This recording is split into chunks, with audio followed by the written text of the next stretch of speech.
Thomas Brennan had built his life on control. At 42, he ran a successful architecture firm in Seattle, managed board meetings with precision, and kept every aspect of his world neatly organized. But there was one thing he couldn't control: the way his 6-year-old daughter, Emily, looked at him with questions. He didn't know how to answer. A breath. The divorce had been finalized 2 years ago. Thomas had Emily every other weekend, and he'd planned this autumn trip to the mountains as a chance to reconnect, to show her that even though their family had changed, his love for her never would. Softly, the old BMW sedan climbed the winding mountain road as afternoon light filtered through the towering pines. Emily sat in the back seat, her small hands clutching a worn stuffed rabbit, watching the forest pass by with wide, uncertain eyes. "Dad, are we almost there?" she asked, her voice small. "Another hour, sweetheart," Thomas said, glancing at her in the rearview mirror. "The cabin will be worth the drive, I promise." A pause. That's when the engine made a sound Thomas had never heard before, a grinding, mechanical wheeze followed by complete silence. The car rolled to a stop on the narrow mountain road, surrounded by nothing but towering evergreens and the whisper of wind through branches.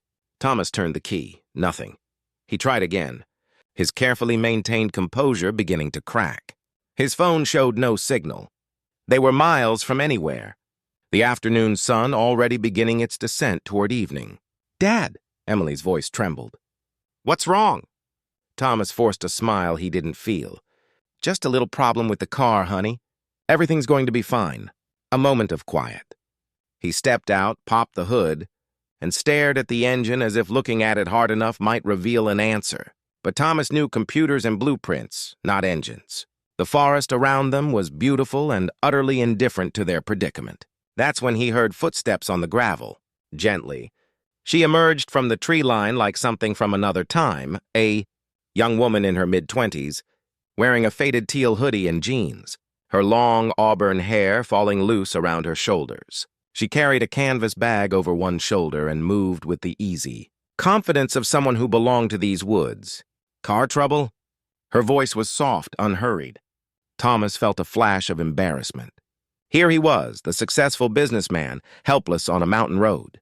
"The engine just died. No warning." The young woman approached, setting down her bag.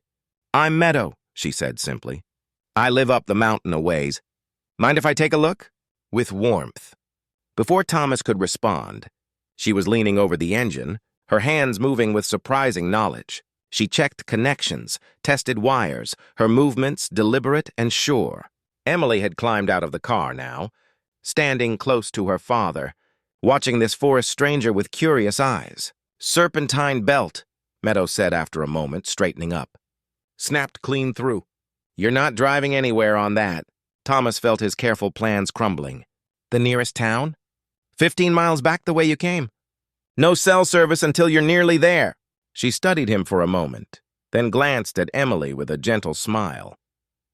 "But the sun's going down soon. These mountain roads get tricky in the dark, especially on foot." A pause. "My grandfather and I have a place about a mile up this road," Meadow continued. "Just a cabin, but we have a phone. You could call for a tow, stay until help arrives. We've got soup on the stove." Thomas hesitated. A stranger's home in the middle of nowhere? But Emily was tired. The temperature was dropping, and pride seemed like a luxury he couldn't afford. "That's very kind of you," he said quietly. "We'd appreciate that." Softly, they walked together up the mountain road as shadows lengthened between the trees. Meadow talked easily, pointing out deer tracks in the soft earth, identifying bird calls that echoed through the forest. Emily, initially shy, began asking questions about the plants and animals, and Meadow answered each one with patient attention. "You know a lot about the woods," Thomas observed. "I grew up here," Meadow said. "Moved to the city for a while after college, Portland. Worked in a bookstore, tried to figure out who I was supposed to be." She smiled, a little sadly. "Turns out I was already who I needed to be. Came back 3 years ago when my grandfather needed help. Haven't regretted a day of it." A gentle pause. Thomas understood that more than she knew. How many years had he spent becoming someone he thought he should be, only to wonder if he'd lost himself along the way? The cabin appeared through the trees, a weathered structure, with smoke curling from the chimney, flower boxes at the windows, and a warmth that seemed to radiate beyond the golden light spilling from inside. With care, an elderly man sat on the porch, whittling. He looked up as they approached, his weathered face creasing into a smile. "Found some strays, did you, Meadow?" "Car broke down on the road, Grandpa." "This is Thomas and Emily." The old man, who introduced himself as Henry Walsh, stood with the slow dignity of age. "Well, any friend of the mountain is a friend of ours. Come in, come in. Can't have a little one out in the cold." Warmly. Inside, the cabin was simple but welcoming. A fire crackled in the stone fireplace. Books lined the walls. The smell of vegetable soup filled the air, and Thomas felt something in his chest. Loosen. Something he hadn't realized was tight. Henry made the call to a tow service in town. They'd come in the morning, he reported. The mountain roads were too treacherous at night. "You're welcome to stay here," Meadow said. "We've got a spare room, nothing fancy, but the bed's comfortable." A pause.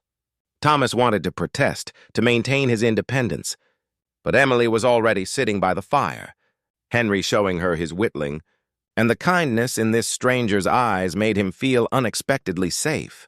"Thank you," he said, and meant it more than he'd meant anything in a long time. Gently, they ate soup around the old wooden table. Meadow served crusty bread she'd baked that morning. Henry told stories about the mountain, not dramatic tales, but quiet observations about seasons and wildlife, about the way snow looked on pine branches, and how you could tell a storm was coming by the way the birds behaved. Emily listened, enchanted, her earlier anxiety forgotten. "You have a beautiful daughter," Meadow said to Thomas as she cleared the dishes. "Thank you, she's been through a lot lately. Her mother and I divorced. I'm trying to show her that things can still be good, that families just change shape sometimes." Softly. Meadow nodded, understanding in her eyes. "My parents split when I was 7. It felt like the end of the world then. But my grandfather taught me that love doesn't diminish just because it takes different forms. That lesson took years to understand, but it was true." Thomas felt something ease in him, the permission to be imperfect, to still be figuring things out. A pause. That evening, as Emily slept in the cozy spare room, Thomas sat by the fire with Meadow and Henry. They didn't talk about business or success or any of the markers Thomas usually measured his life by. Instead, they spoke about the things that mattered, about family and healing, about finding your way when the path isn't clear, about the difference between being lost and being found. "I spent so many years," Thomas found himself saying, "trying to build the perfect life, the right career, the right house, the right family, and when it fell apart, I felt like I'd failed at everything." With gentle wisdom, Henry poked at the fire, sparks drifting up the chimney. "Son, nothing in nature stays the same shape forever. Trees grow, rivers change course, seasons turn. That's not failure, that's life. The question isn't whether things change. It's whether we have the courage to change with them." A moment of reflection. The next morning, Thomas woke to the smell of coffee and the sound of Emily's laughter, drifting from the kitchen. He found her helping Meadow make pancakes, flour dusting her cheeks, her smile wider than he'd seen in months. The tow truck arrived before noon. Thomas arranged for the car to be fixed, for a rental to be delivered. As he prepared to leave, he felt an unexpected reluctance. "Thank you," he said to Meadow, "for everything. You didn't have to help us." "Of course I did," she said simply. "That's what people do." Warmly. As they drove away in the rental car, Emily waved through the back window until the cabin disappeared from view. "Dad?" she said after a while. "Yes, sweetheart? Sometimes when things break, it's okay, isn't it? Because then nice people can help fix them." With emotion. Thomas felt tears prick his eyes. His daughter, at 6 years old, had understood something it had taken him decades to learn. "Yes, Emily," he said softly. "Yes, it is." A gentle pause. The mountain road wound downward, but Thomas carried the lesson of that small cabin with him. That kindness exists in unexpected places, that being lost sometimes helps you find your way, and that accepting help isn't weakness, but a different kind of strength. Sometimes the things that break us open are the very things that let the light in.